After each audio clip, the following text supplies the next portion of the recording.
Hi everyone, I'm Zoe with True Crime Stories. Real crime, real people, and real horror. Tonight we're diving into one of the most infamous names in true crime history. A man who didn't hold the knife in the most well-known murders. But those words manipulate. Psychological control turned followers into killers. This is the story of Charles Manson. The man who built a cult, twisted young minds, and left a dark mark on American history that still echoes today. Charles Miles Manson was born 1934 in Cincinnati, Ohio. To a teenage mother from the beginning, his life was unstable.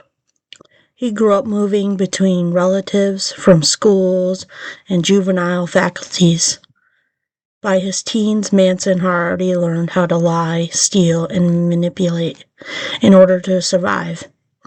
He became skilled at reading people, sensing their weaknesses, using charm to gain trust.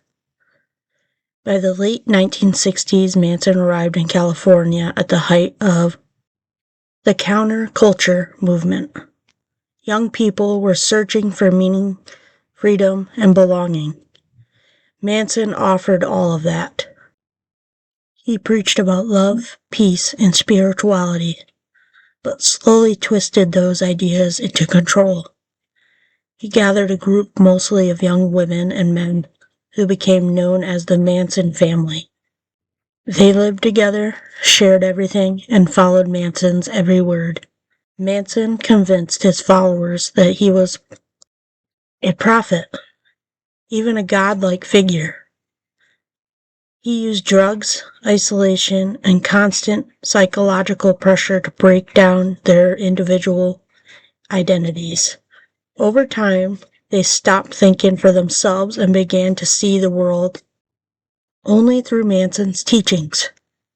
In August 1969, Manson ordered members of his group to commit a series of murders that would shock the nation. The killings at the homes of actress Sharon Tate and the LaBianca couple were meant to start what Manson called a race war, which he believed would bring chaos and elevate him to power. Though Manson was not physically present at the scenes, his infamous commands made him legally responsible.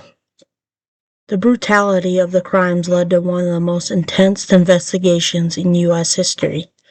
Eventually, Manson and several of his followers were arrested. The trial began a media circus.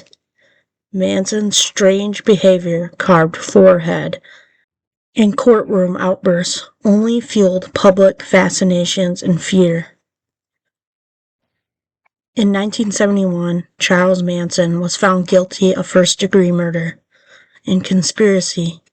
He spent the rest of his life in prison, where he remained a symbol of manipulation, cult power, and the danger of blind devotion. He died in 2017, but his story remains a warning about how infamous can become deadly when placed in the wrong hands. Charles Manson is often remembered as a monster, a manipulator, a symbol of pure evil. But what makes his story truly terrifying is how he didn't have to kill with his own hands to destroy lives. He used words, control, and fear, and broken trust to turn vulnerable people into weapons. His legacy isn't just about the murders. It's about how easily influence can become power and how power in the wrong hands can become deadly. The case reminds us of how important it is to question, to think for ourselves, and to recognize the warning signs of manipulation before it's too late. His real crime was the way he stripped people of their identities and replaced their thoughts with his own. The chilling reminder that psychological control can be just as deadly as physical violence. and that the most dangerous prisons aren't always made of bars, they're made inside the mind. Thanks for listening. Make sure to like and subscribe. Until next time, stay safe, stay aware, and remember, evil doesn't always look like a monster. Sometimes it looks like someone you trust.